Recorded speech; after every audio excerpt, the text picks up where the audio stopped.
Isabel? Isabel! Nay, Di ka nga rito. Dalhin mo to kay Aling Rosa mo. Sabihin mo yung isang bilao bukas na dahil di pa yan tuyo. Bumalik ka kaagad rito ha. Magluluto pa tayo ng hapunan. Bilisan mo ha. opo, Nay.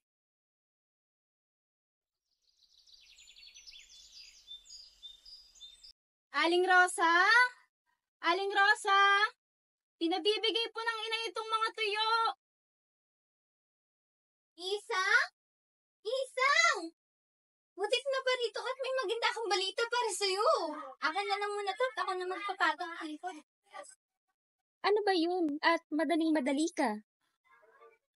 Di ba, matagal man ang pangarap makapag-aral. Nabanggit kasi ni Kaising na may teacher na magtuturo sa baryo natin. Bukas ng umaga sa may barangay hall, magkakaroon ng pagpupulang at napakilala ng sabing guro. Talaga ba, Mira? Oo! Nakakatuwa naman!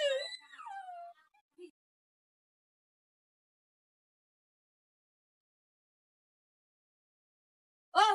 Ay! Diyan ka na pala! Oo, nakakapagod yan eh. Uy! Diyan ka na. Tara, kumain na tayo. Diyan na po pala kayo.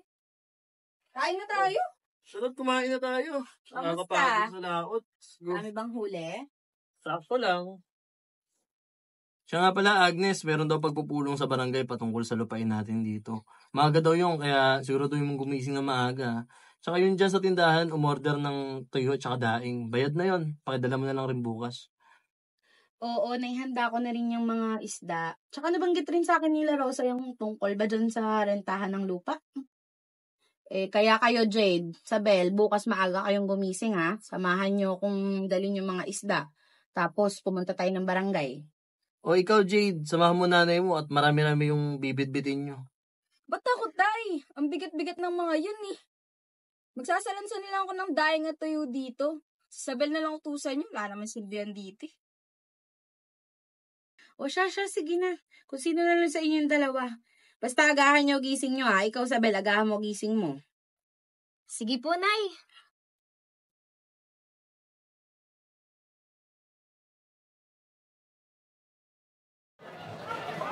Magandang araw mga kabayan. Meron akong magandang balita para sa inyo. Kanina umaga lang may mga dumating na malalaking negosyante galing sa syudad. Kasama na rito si Ginang Ramirez na nagmula sa Kamaynilaan. Hinihikayat nila tayo na parentahan ang ating mga lupain kapalit ng malaking halagang salapi. Kaya pag-isipan niyo mabuti at magandang oportunidad ito para mapaunlad ang ating pamumuhay. Totoo ba yan, Kaising? Baka mamaya niloloko niyo lang kami at wala namang maging kabayaran yung pagrenta niyo sa mga lupain namin. Oo nga naman, Kaising. Huwag kayong mag-alala at magkakaroon pa rin naman tayo ng kasunduan para rito. Hindi tayo magiging dehado rito, saka negosyo ito, kaya magkakaroon tayo ng malaking kita. Alam po namin na mahirap ang buhay sa baryo.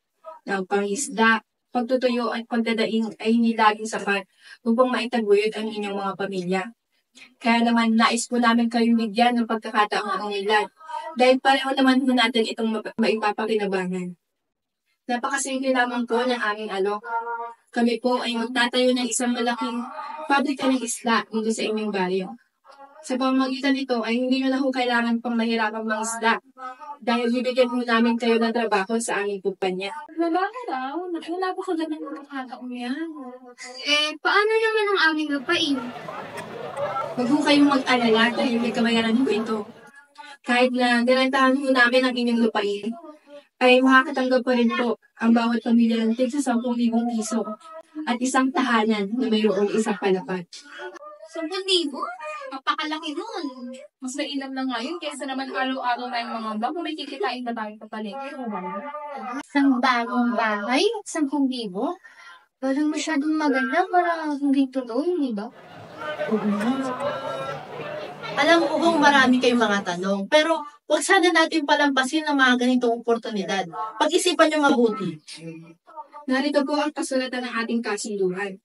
At sa inyong pagpirma ay nangangahulugan na handa ho kayo na ipaubayan sa amin ang inyong lupain upang magamit sa negosyo. Ay naku, huwag niyo mo naman problemahin yan at may darating pa tayong bisita mula sa syudad. Iyan ang kubang guro magtuturo sa mga bata. Oo, maya-maya inandirito na rin iyon. Pinasundo ko na. Ganun talaga. Wala tayong nagawa sa plano ng barangay. O siya, tapos na ata ang meeting. Di ka na, Sabel. Matulong mo na ako magluto at mag-ayos na tayo ng tuyo. Nay, baka naman po pwedeng dumito na po ako. Gusto ko lang pong pakilala yung gulo na sinasabi ni Kaisin. Wala namang silbi yun at hindi ka naman dadalo sa pagtuturo nun. Halika na, hindi tayo. Sige na po, Aling Agnes. Ako naman po ang kasama ni Isabel at uuwi rin po kami kaagad pagkatapos nito. Hintay na rin po kayo ni Inay pang balita po sa nangyari sa pagpupulong kanina. O siya, sige na. Umuwi kayo agad. Sabel, umuwi ka agad ha. Tutulungan mo pa ako magtuyo. Sige na. Opo, Nay. Salamat po. Ingat po. Siya nga pala mga kabaryo, pinakikilala ko sa inyo si Teacher Lenny. Siya ang itinalagang guro upang turuan ng ating mga kabataan.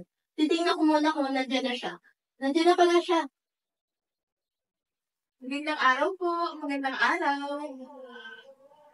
Magandang araw po sa ating lahat. Ako po si Teacher Lenny, isa po akong guro mula sa Notion. Narito po ako upang magturo sa ating mga kabataan dahil naniniwala po ako na ang edukasyon ay para sa ating lahat. Kaya naman sana ay suportahan ninyo ang ating programa. Sumali sa pagtuturo ng Teacher Lenny, Mira. Ako rin, Isabel. Kaya sana pumayag si nanay, no? Mamaya, magpapaalam ako pagkatapos sa pagpupulong. Alam mo, sana ay pumayag ang inay at itay. Makakatulong sa atin ang pagbabasa at pagsusulat. Para sa mga nais matuto, magsisimula agad ang klase bukas ng umaga sa lumang silid-aralan dito rin sa barangay. Sa mga interesado, huwag kayo mag-alala. Libre to. Libre raw?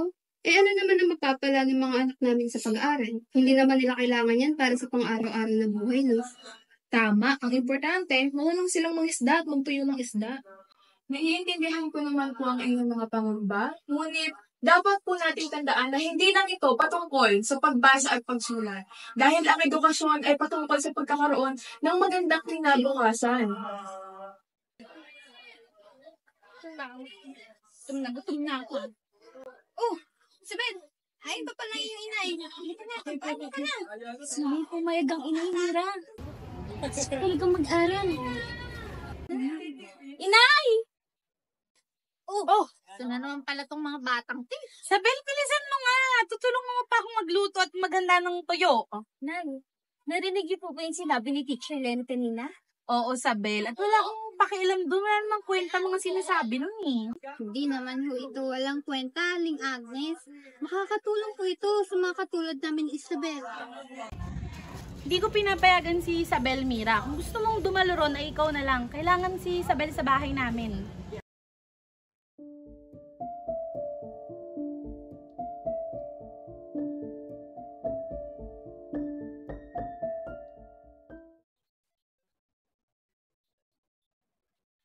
Nay, pumapayag po ba talaga kayo sa pagrenta ng ating lupa? Paano po kung nilililang lang tayo ni Ginang Ramirez? Huwag mo nang isipin yan, Sabel. Wala ka namang alam sa negosyo eh. Ang mahalaga, may perang makukuha at may bahay na ibibigay. Di naman po nakikialam ako, Nay. Pero, paano po kung pinirmahan na nila itay ang kasunduan? Kasi hindi na natin mabawi yung lupa. Diba, Sabel? Huwag mong pilitin ng sarili mong intindihin ng mga bagay na hindi mo naman alam. Ang mahalaga, may kakainin tayo.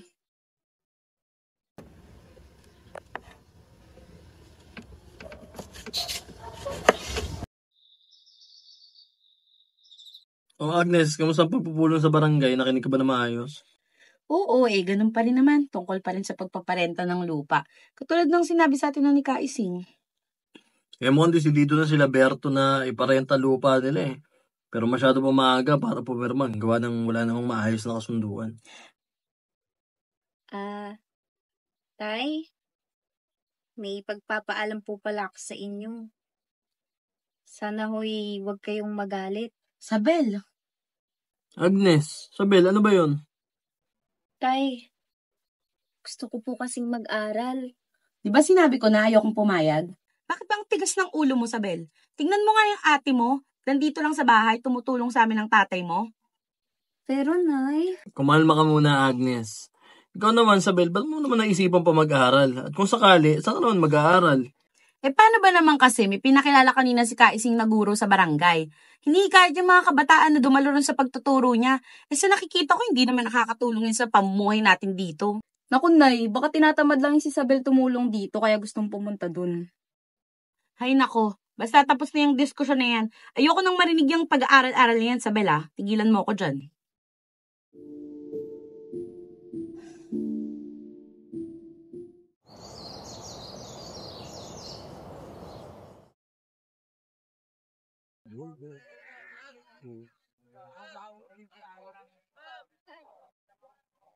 Tay! Oh, nandiyan ka na pala. Tama-tama, gutom na ako. Kamusta naman kayo ng nanay mo sa inyo? Ayos lang po kami, Tay. Tay? Pwede ko po ba kayong makausap? Nag-uusap na tayo ah. Tay, gusto ko pa kasing mag-aral sa klase po ni Teacher Lenny. Yung nabanggit po ni Nanay. 2 oras lamang po yung klase niya sa isang araw, Tay. Kaya po, bago po ako pumunta ron, tutulungan ko po muna si Nanay sa bahay para po hindi sila mahirapan. Sabel, hindi mo naman kailangan mag-aral. Isa ba, hindi mo naman magagamit yun sa pangkabuhayan natin dito. Tingnan mo ang nanay at saka ate mo. Hindi man sila nag-aaral, pero okay naman sila. Ang importante, may kinakain tayo.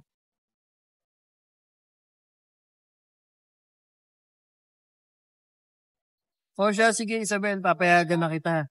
Pero, kailangan mo nang tulungan ng nanay mo sa mga gawaing bahay. Tulungan mo siya magtuyo, paglinis ng bahay, at kung ano pa, basta matapos yung lahat ng gawain bago ka umalis. 1 linggo lang ang bibigay ko sa'yo, ha? Huwag mo kong biguin. Talaga po, Tay? Maraming salamat po!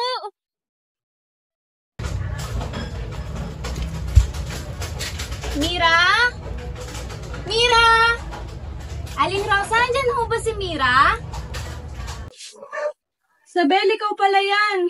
Inutusan ko si Mira sa labas. Baka makasalubong mo pa yon. Ay, sige ho. Hanapin ko po na siya. Baka ho magkasalisi kami. Sige, mag-iingat ka. Salamat po.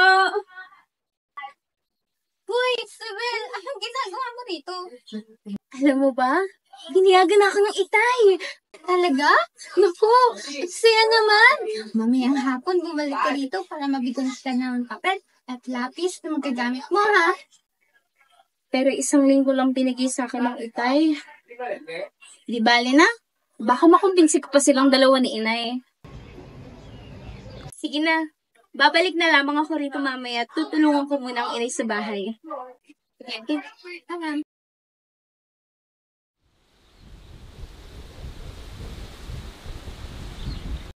Magandang umaga sa inyong lahat. Masaya ako makita kayo rito ngayong araw. At alam ko ilan sa inyo ay nahirapan sa pagpunta rito. Kaya naman nagpapasalamat ako sa inyo dahil sa inyong dedikasyon upang makapag-aral. Ngunit bago ang lahat, nais ko munang tanungin kung ano nga ba ang inyong dahilan kung bakit gusto ninyong matuto. Ano nga ba ang unang pumapasok sa inyong isipan kapag naririnig ang salitang edukasyon? Ako po, ma'am. Gusto ko pong matutong magbasa para hindi na po ako masasayba sa pagbabasa ng mga sulat ni Inay galing kay Itay sa bayan. Teacher, ako naman po. Sige, ikaw, anong sagot mo? Ako po gusto ko matuto para matulungan mo ang aming pamilya. Sabi po ni Inay, kapag marunong kang bumasa at sumulat, hindi ko po basta-basta madadala sa sinasabi ng iba. Sige, ikaw, anong unang mong pangalan mo?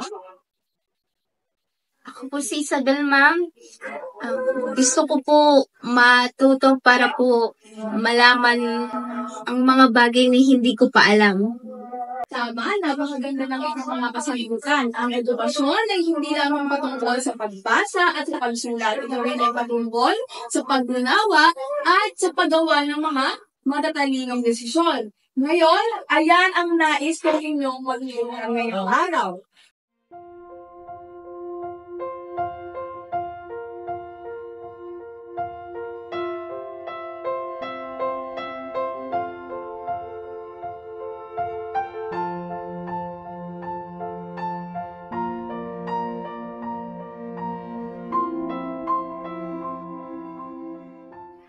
Pagod na po, ma'am.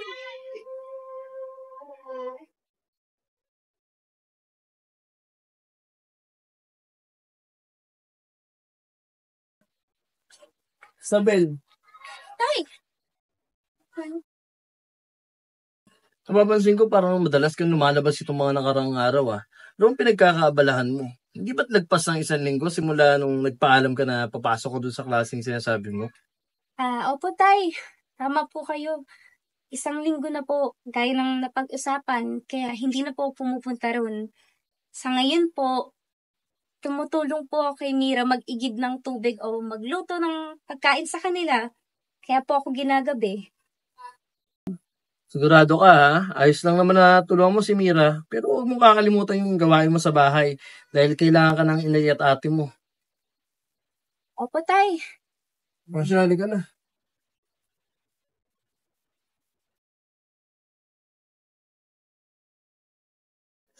Huwag po kayong mag-alala dahil 10,000 at isang bahay po ang magiging kapalit ng inyong lupain. Kahit papano ay magiging magaan po ang inyong buhay. Totoo ba yun? Magiging magaan ba talaga, Gina Ramirez? O baka naman sa huli, kami magsisi?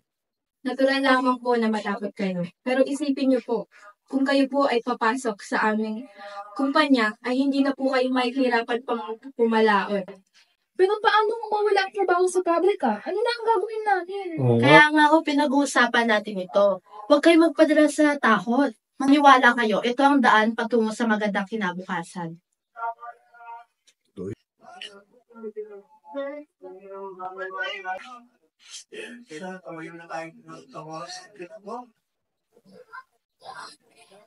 Hey, ma'am. Kamusta? Ayos lang po. Isabel, alam mo napapansin ko, mabilis kang matuto. Nagpupursige ka talaga sa pag-aaral, hindi ba? Opo, ma'am. Pakiramdam ko po, parang mas nagiging malinaw yung bagay-bagay. Dahil dyan, may nais akong ipagpaalam sa'yo. Ano po ito? Scholarship yan mula sa aming paaralan. At ikaw ang gusto kong irekomenda. Scholarship? Ano po yun, ma'am? Scholarship! Upang makapag-aral ka sa Maynila. Isa tong magandang oportunidad upang maiahon mo ang iyong pamilya sa hirap. Naku, ma'am. Magandang balita po yan. Pero hindi po para sa akin yan eh. Hindi po papayag ang inay at itay sa ganyan. Marami pa naman pong ibang bata na may potensyal din. Salamat na lang po. Pero hindi po para sa akin yung ganito.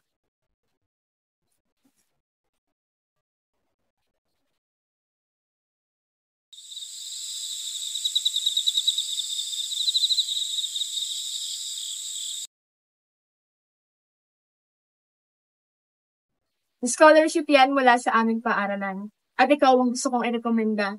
Scholarship? Ano po yun, ma'am? Scholarship! Upang makapag-aral ka sa Maynila. Isa tong magandang oportunidad upang maiahon mo ang iyong pamilya sa hirap.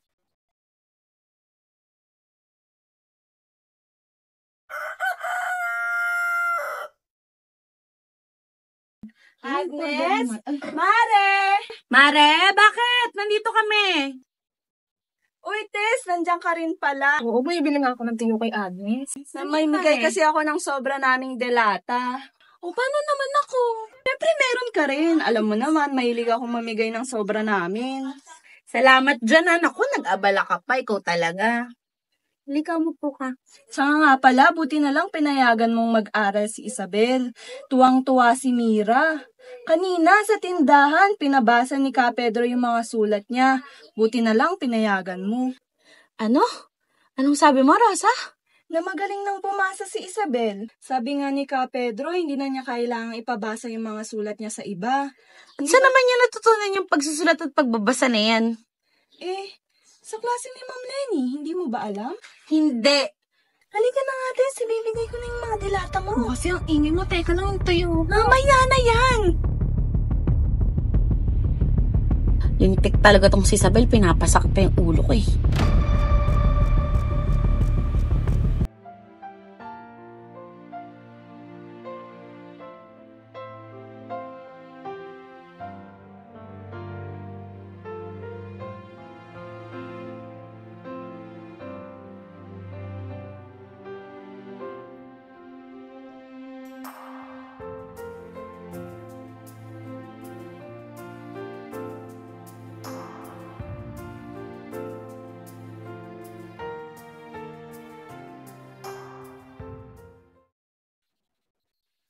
Kamusta ang pagsusulit, Isabel?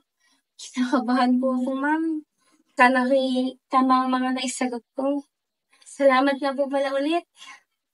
May tiwala akong maipapasa mo yan. Sana nga po, ma'am. Pero, iniisip ko pa rin po yung magiging desisyon ng inay at itay.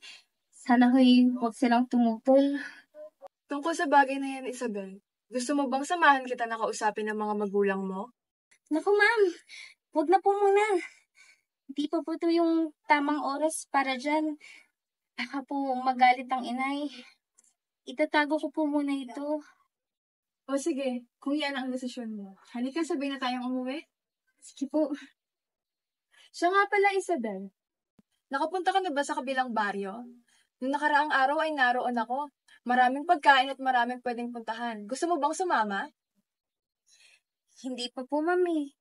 Abala po kasi sa pagtulong kay inay. At saka wala po kami pera para kumain doon. Kung ganun ay may oras ka ba? Halika't kumain tayo ron. Sige po, ma'am. Basta pag tayo magtatagal, baka magalit ang inay. O ano man, halika na.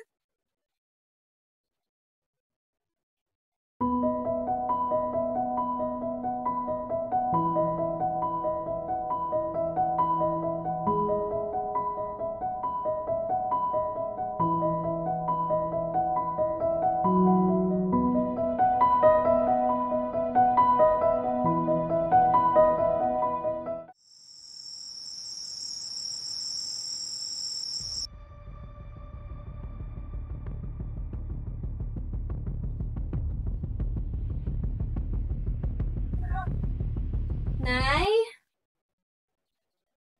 Nay? Saan ka galing? Nay, sa ano po? Nay, bakit po? Kailan ka pa natutong magsinungaling, ha? Nay, pasensya na po. Hindi ko po gustong magsinungaling sa inyo. Hindi ko lang po kasi alam sa paano sasabihin dahil alam ko pong magagalit kayo. Yun naman pala. Alam mo naman pala na magagalit kami. Bakit tinuloy mo pa rin? Ano? Ayaw ba tinuturo sa'yo ng guro na yan, ha? Ang magsinungaling? Hindi po yan totoo, Nay. Mabait po si Teacher Lenny. Hindi niyo po ako tinuturuan ng masama. Eh kung ganon, bakit ka nagsinungaling sa amin? Hindi ba't pinagbigyan ka na nga ng ama mo? Ilang linggo ka nang nagsisinungaling sa amin, Sabel. Nay, gusto ko po kasing matuto. Ginagawa ko naman po lahat bago pumasok. Hindi naman po ako nabiliban sa gawaing bahay. At anong silbi ng pag-aaral mo, ha? Mapapakain mo ba yung pamilya mo dyan? Makakatulong ba yun sa pamumuhay natin? Ha? Yung pagbabasa at pagsusulat mo, sa tingin mo nakakatulong yan dito? Nay, pakinggan niya naman po ako. Ikaw ang makinig, Sabel.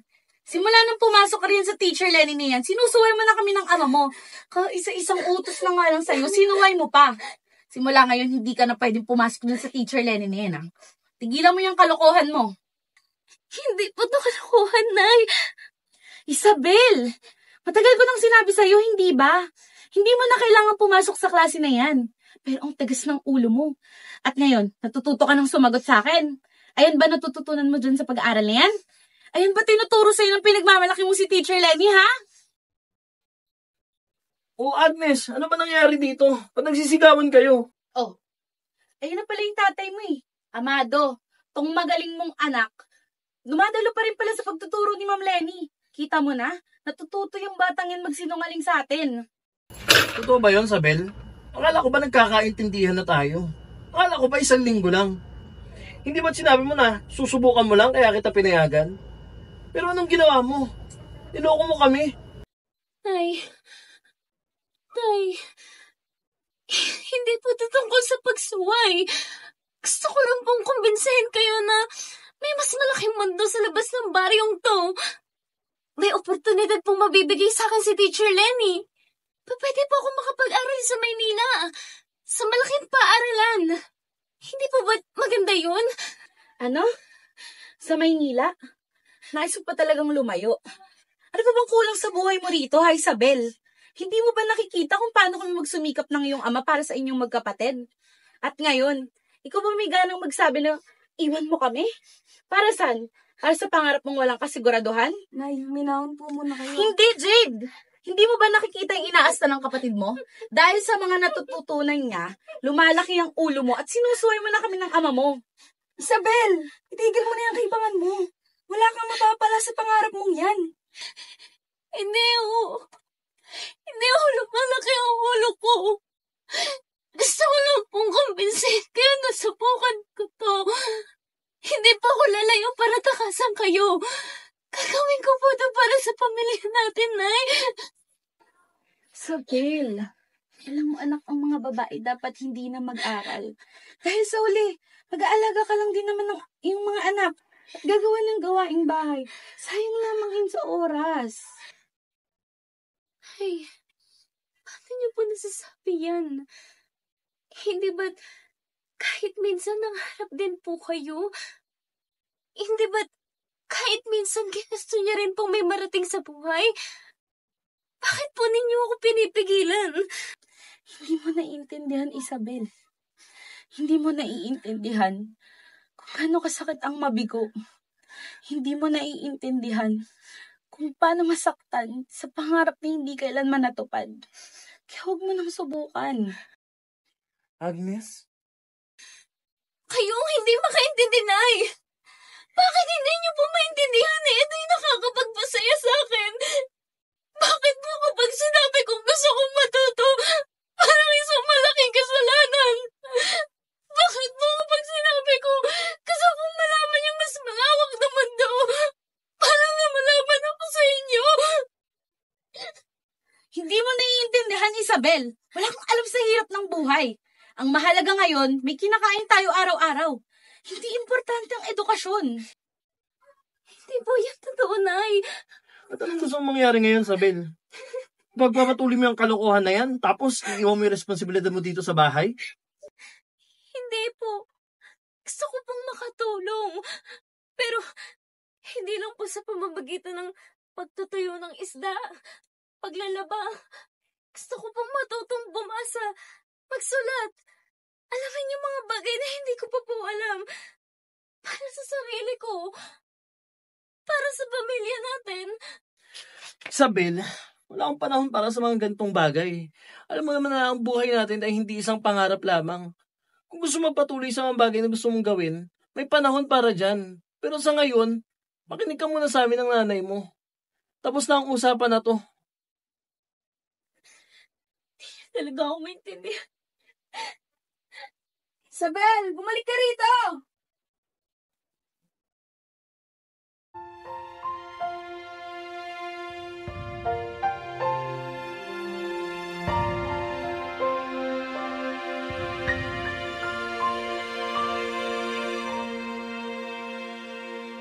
Kay daming pangarap, minsan natutupad, minsan di para sa atin. Sa mga pagkakataong ito, ako'y nagpapasalamat pa rin sa pagsikat ng araw, liwanag ng buwan at bituin, tubig sa dagat, mga puno't bundok, sariwang simoy ng hangin. Kanina pa kita hinahanap. Narinig ko kay Jade ang nangyari sa inyo kanina, Isabel. Alam kong malungkot ka. Pero hindi mo kailangan kong harapin ng mag-isa. Saan pa ba ako pupunta, Mira? Wala na ako ibang pwedeng tapuhan. Hindi na ako makakapag-aral kay Teacher Lenny. Kung magpapatuloy lang ako, baka lalo lang sila magalit sa akin. Pwede tayong humingi ng tulong kay Teacher Lenny, Isabel. Hindi mo pwedeng tuloy ng mga pangarap mo. Batalhin mo kay Isabel. Sayang naman kung itigil mo lang lahat ng ito. Si Teacher Lenny, pwede niyo kumbinsihin ang mga magulang mo. Salamat, Mira. Pero hindi ko pa kayang bumalik ngayon.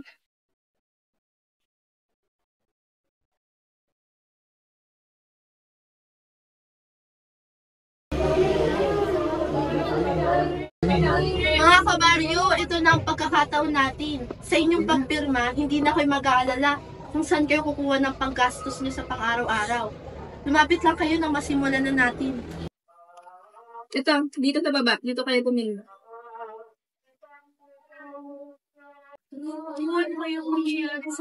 Inay! Inay! Nandito na po si Teacher Lenny upang basahin sa atin ang mga nilalaman ng dokumento. Maaaring ko bang makita ang kasunduang iyan? Habang hindi naman ito kailangan pong basahin dahil napag-usapan na namin ito ng mga tao. At isa pa, wala itong kinalaman sa'yo dahil hindi ka naman tiga rito. Ngunit kung totoo ang sinasabi niyo, wala ho kayong dapat ikatakot na ipabasa ito sa lahat. Ma'am, ipaliwanag niyo sa amin kung ano nakasulat dito. Totoo ba na mayroon kayong makukuhang pabahay at pera sa oras na pumirma kami lahat? Mawalang galang na po. Ngunit walang ganyang nakasaad sa dokumentong ito. Malinaw na nakasaad sa dokumentong ito na oras na pumirma ang mga tao dito sa baryo ay mawawalan sila ng karapatan sa kanilang lupain. At hindi rin totoo na bibigyan niyo sila ng pera sa oras na pumirma sila rito. Manahimik ka, hindi totoo ang sinasabi mo at gumagawa ka lamang ng kwento. Hindi ako ang nagsisinungaling dito, Kaisling. Malinaw na nakasulat sa dokumentong ito na hindi lamang renta ang gagawin ninyo sa lupain ng mga taga rito. Hayop ka talaga, Kaisling. Hindi ako talagang makapasok ang isa pang mapaninang sa ating baryo. Sinungaling, naturingan ka pa ng mga kapitana sa lugar na ito. Tama! Tigilan niyo na ng kapitalistang ito ang panloloko sa mga tao rito. Ano? Nasaan? Ipakita mo. Yan, tignan mo. Malaki ka, Gina Ramirez. Bumalik ka rito. Nilako mo kami lahat. Ay, Diyos ko po, amado. Ay, maloko. Oo nga, Agnes. Kung marunong lang saan tayo bumanat at umintindi. Hindi saan tayo naluloko ng ganito. Buti na lang talaga.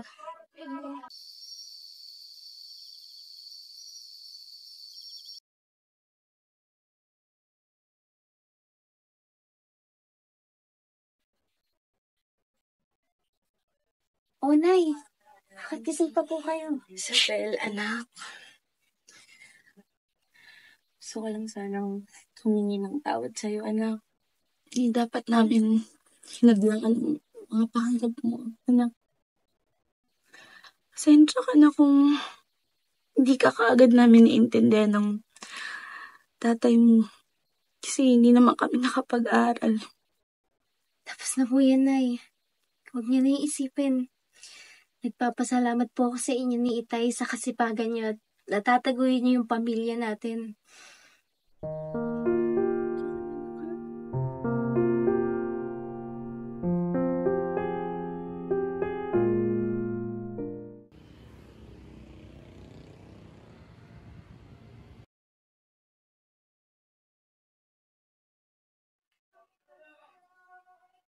Oh, Mang-Abado, Aling Agnes, bakit mo kayo naparito? Upo mo kayo.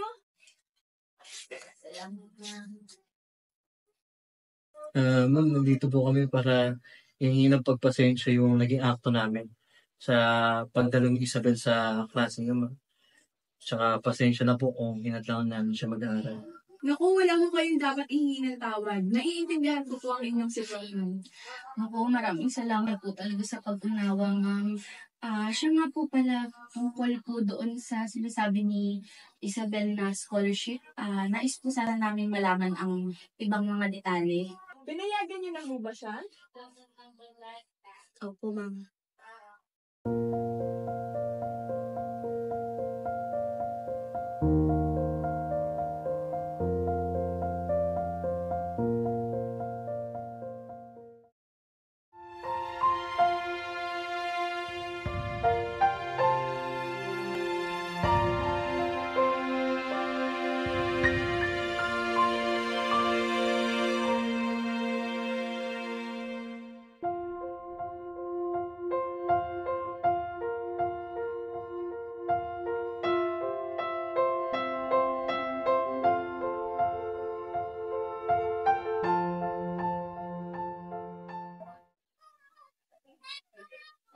Teacher Lenny! Isabel? Kamusta? Ang tagal na natin hindi nagkita. Oo nga po, ma'am. Maayos naman po ako. Kayo po. Pasensya na po kung hindi ko po kayo nabibisita sa barangay hall. Maayos na rin naman ako, Isabel. Sa katunayan ay may sadya ako sa'yo rito. Nakapasa ka sa pagsusulit, Isabel. Pasado ka sa scholarship program sa Maynila. Sayang lang po, ma'am. Di rin po ako papayagan nila inay at titay. Sino nagsabing hindi ka namin papayagan? Anak, Isabel, mag-aral ka. Huwag mo hahayaan tangayin ng alon ng pangarap mo, nak.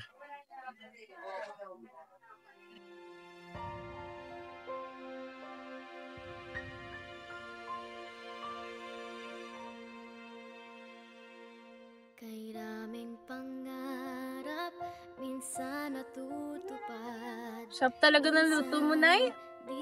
Panigurado. Kapag nasa Maynila na ako, may miss ko to. Huwag kang mag-alala, anak. Sa tuwing uuwi ka dito, lulutuin ko lahat ng paborito mo. Kahit ano pa yan. Promise yan, Nay, ha? O, basta anak, ipangako mo din sa amin ng tatay at ng ate mo na mag-aaral ka ng mabuti ron at ingatan mo ang sarili mo. Oo nga naman, nak. Wala kami doon para tignan ka. At isa pa, huwag ka mo nang papag-ibig, ha? Si tatay naman, oh. Pupunta po ako doon para mag-aral. Di, para po mag-ibig. Mag-iingat ka ron, ha? Ako nang bahala kila inay at tay. Nay, tay, maraming salamat po sa inyo, ha. Dahil pinayagan niyo po akong mag-aral sa Maynila. Dahil hinayaan niyo po akong gawin yung mga gusto ko. Ito pa rin yung mga pangarap ko. Hindi lang po ito para sa akin. Para rin po ito sa inyo. Mahal na mahal ko po kayo.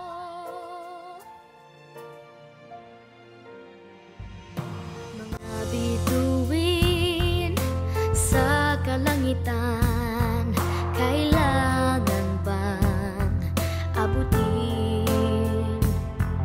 Ang liwanag nito't pagniningning ay kaligayahan na sa akin.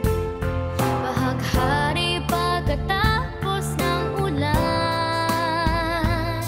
nalaghak at pawiting kay sarap pakinggan.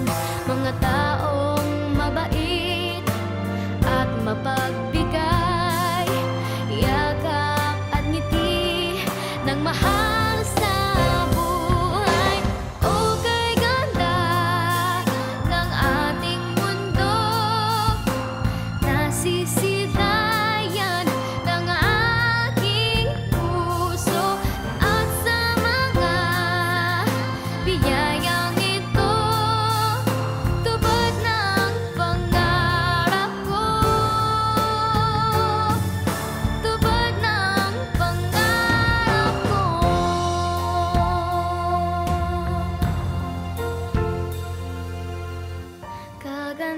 Kagandahan, kabutihan, kaligayahan ng hatid.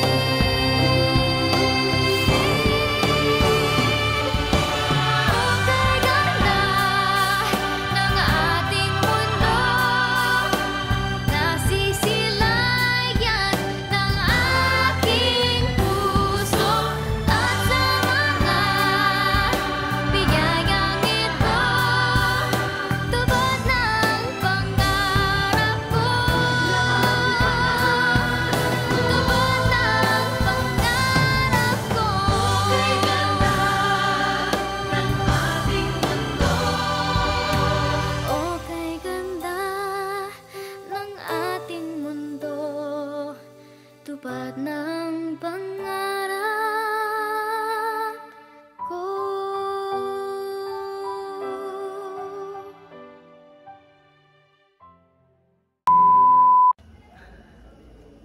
Nay, bakit po? Hindi ba oo yung hawak ko? Jade, ikaw, sama mo mama mo, ha? Marami nanay mo, ha? Makakatulong po ito sa katulad naman ni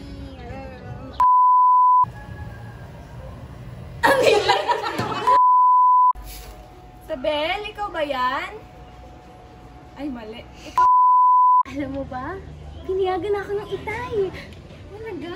Naku, saya naman. Sinungaling, naturingan ka pa naman kapitana sa lugar na ito. Tama! Balik ka, Kaising! Wala po pumupunta na guro dito para pagturuan ko kami. Para turuan ko. Go. Agnes? Sa barangay hall?